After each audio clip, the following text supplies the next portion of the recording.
Hi hello नमस्कार. हरीशला लग्न तर सगळं सत्य सांगितलेलं असतं आणि काय झालं ते पाहणार आहोत. ते लग्न म्हणजे ते खोटं लग्न होतं, पण मी माझ्या मनाने ते मांडलेलं आहे, त्यामुळे मला नाकारता येत नाही. आणि मी त्या सगळ्या ज्या विधी परंपरा जे माझ्यासोबत आदित्य सरांनी घेतलेले फेरे हे माझ्या मनातून मी केलेलं आहे, त्यामुळे हे नातं मला नाकारता येत नाही आहे. आणि ते नातं असताना मी कसं काय तुमच्यासोबत लग्न करू ना किंवा हळद करू, हे माझ्या मनाला बरोबर नाही वाटत आहे. आणि हे मंगळसूत्र आदित्य सरांचंच आहे, कारण त्यांनीच घातलेलं आहे. आणि मी ते लग्न खोटं होतं, पण त्या ज्या विधी होत्या, जे भटजी होते, जे काही सगळे होते ना, ते मी माझ्या मनातून घेतलेलं आहे. त्यामुळे हे नातं मी मनातून मानलेलं आहे. आणि मला इच्छा अशी नाही आहे की मला त्यांनी सुनाचा मान द्यावा किंवा मला पत्नीचा दर्जा द्यावा, हे मला अजिबात नाही. मी माझ्या मनाने मानलेलं आहे, ते मी आयुष्यभर जपेन असं म्हणत असते. आणि मग हरीश रडायलाच येतो आणि त्याला काही समजत नाही की काय म्हणते. ती म्हणते मला काहीच अधिकार नाही आहे तुमच्या भावनांशी खेळायचा. आणि हां, मी आजपर्यंत तुमच्या भावनांशी खेळलेली आहे, कारण मी आत्तापर्यंत तुम्हाला माझं सत्य सांगू शकले नाही. त्यामुळे मी मान्य आहे, मी तुमच्या भावनांशी खेळले. तुम्हाला जी काही शिक्षा द्यायची आहे ना, ती मला तुम्ही देऊ शकता. आणि हां, मी गेल्यानंतर आता मी तर जाणारच आहे, त्यामुळे तुम्ही तुमची जी इमेज आहे किंवा सगळ्यांकडे बघण्याची किंवा तुमच्याकडे सगळ्यांची बघण्याची इमेज खूप चांगली आहे, ती तुम्ही जपा. आणि मी गेले निघून तरी थोडे दिवस सगळ्यांना वाईट वाटेल, पण जाऊ द्या, मी जाईल, कारण माझी चूक आहे, त्यामुळे मीच जाईल. तुम्ही टेन्शन घेऊ नका आणि तुम्ही इथेच थांबा अशी म्हणत असते. हरीश सर माझ्या माहिती आहे बाला खूप जास्त वाईट वाटणार आहे, पण गणीची आणि माझ्या बाची तुम्ही काळजी घेताल एवढी मला अपेक्षा आहे असे म्हणत असते. आणि मग हरीश तिला म्हणतो की पण हे सगळं आदित्य सरांना माहिती आहे का? तर ती म्हणते नाही, त्यांना ह्या बाबतीत काहीच माहीत नाही आहे, कारण त्यांनी खोटं लग्न आहे म्हणून त्यांनी मला ऑलरेडी सांगितलेलं आहे ते खोटं लग्न आहे. त्यांनी मानलं नाही, पण मी माझ्या मनातून मानलेलं आहे, त्यामुळे मी पूर्ण जपेन असं म्हणत असते. आणि इकडे दामिनी गेलेली असते पारूच्या घरी, दरवाजा ठोठावते वगैरे आणि म्हणते की पारू घरामध्ये नाही आहे, तू खोटं बोलते ना, तुला सांगते सावित्राला असं म्हणत असते. आणि तावत निघून येते आणि अहिल्याला सांगते की अहिल्या वहिनी पारू घरामध्ये नाही आहे, मी सगळीकडे शोधलं, इकडे बघितलं तिकडे बघितलं.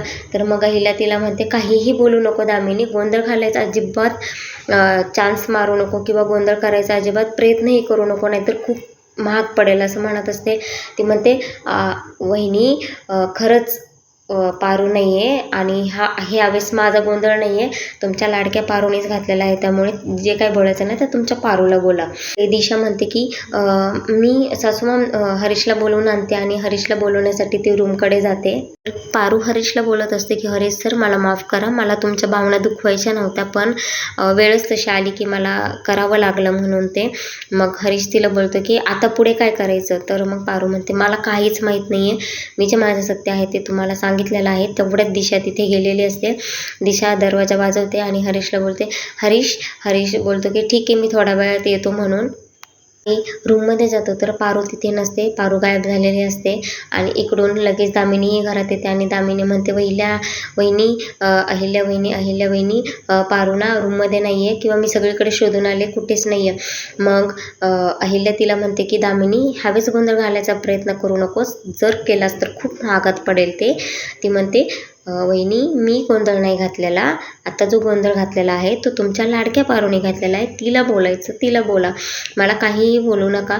मग पार्वती म्हणतो ठीक आहे, मी बघून येतो सगळीकडे. मग ते सगळीकडे शोधाशोध सुरू होतात आणि तेवढ्यात आदित्यला पारू दिसते आणि पारूला खूप ओरडतो आणि बोलतो की तुला कळत नाही आहे का, विधी सुरू झाल्यात, हरीशला हळद लागलेली आहे, तुझ्या हळदीचा टायमिंग आला आणि तू काय करते आहे का, कुठे फिरते आहेस, तुला कळत नाही आहे का, आणि सगळे शोधतायत तुला कळत नाही आहे का, आणि आई किती टेन्स झाली आहे तुला माहिती आहे का. मग तिच्या हाताला धरतो आणि मग हळदीच्या तिथे घेऊन येतो. आणि मग अहिल्या पण ओरडते विधी सुरू झालेत. हा असा निष्काळजीपणा मला अजिबात आवडलेला नाही आहे आणि अपेक्षा पण नव्हती हरीशाने तुझ्याकडून, तुम्ही असं काही करताल, वेळेवर आला नाहीत म्हणून. आणि मग इकडून श्रीकांत म्हणत असतो अहिल्या आज तिची हळद आहे, पण ती लहान नाही आहे तिला प्रत्येक गोष्ट सांगायला, तिला कळतात ना, तिच्या विधी सुरू आहेत ना, आणि महत्त्वाचा दिवस आहे आणि महत्त्वाच्या दिवशी असं करते म्हणजे काय बोलायचं ना. इकडून लगेच दिशा म्हणते की वहिनी मी तयार करते तिला. मग हळदीचा सेट घेते आणि हळदीचा सेट पूर्ण घातल्यानंतर तिला तिथे पाटावर उभा करायच्या टायमिंगला हाताला लक्ष जातं दामिनीचं आणि म्हणते तुला कसं काय हळद लागली आहे गं? तुला तर हळद लागायची आहे, अजून वेळ आहे तुझ्या हळदीला आणि तुला तर ऑलरेडी हळद लागलेली आहे. वहिनी पाहिलं का हिला हळद लागली? मोहन म्हणतो दामिनी शांत बस ना. ती म्हणते अहो खरंच हळद लागलेली आहे. मग इकडून आदित्य म्हणतो की मी तिला ज्या हाताला धरून आणलो ना त्याची हळद लागलेली आहे तिला. आणि मग इकडून दिशा हरीशला बोलवण्यासाठी गेलेले असते कारण त्यांना ओवाळायचं असतं. आणि मग रूममध्ये गेल्यानंतर हरीश तिथे नसतो आणि आल्यानंतर मग ती सगळ्यांना खाली सांगते की हरीश रूममध्ये नाही आहे. म्हणते ह्या काय चाललं आहे? आणि इथेच एपिसोड संपतो. अशाच नवीन अपडेटसाठी चॅनलला लाईक शेअर आणि सबस्क्राईब करायला विसरू नका.